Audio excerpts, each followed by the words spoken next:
In the incredibly fast-paced world of hospitality, you'll find that some of the most critical skills have nothing to do with managing bookings or room service.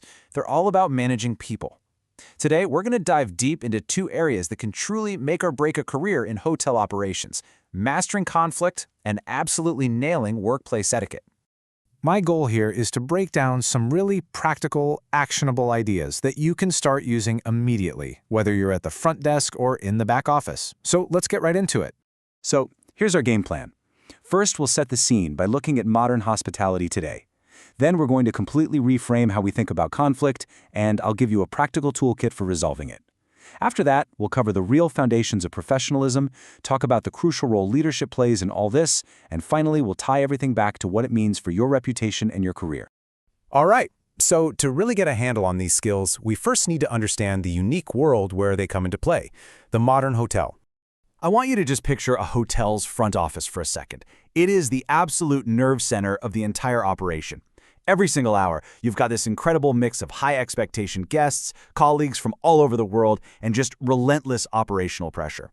In a place like this, being able to manage relationships professionally isn't just some nice-to-have soft skill. It's a core requirement to keep everything, and I mean everything, running smoothly. So that's the environment. What happens when things go wrong? Most of us see conflict as a failure, right? Something to be avoided at all costs. But what if we've been looking at it all wrong? In a place this dynamic, conflict isn't just possible, it's inevitable. The real secret isn't learning how to avoid it. It's about mastering how you respond when it happens. So, what usually kicks things off? Well, often it's something as simple as a miscommunication or maybe unclear expectations about a task.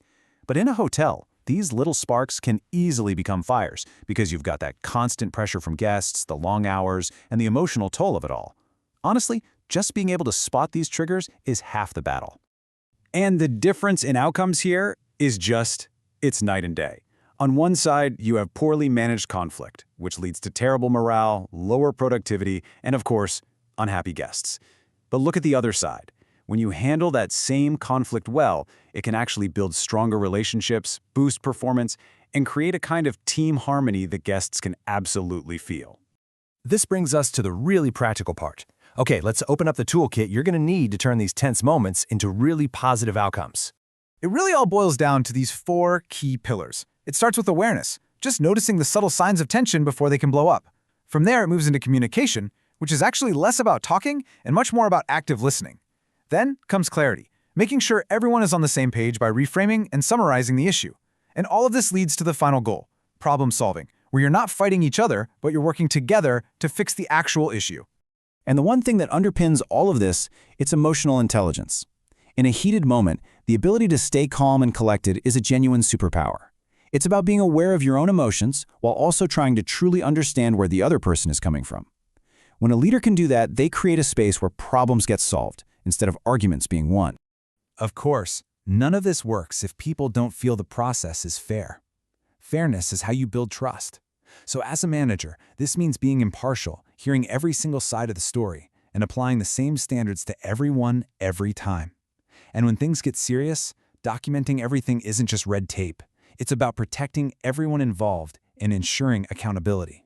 Now, while conflict resolution is a reactive skill, something you do after a problem starts, professional etiquette is proactive.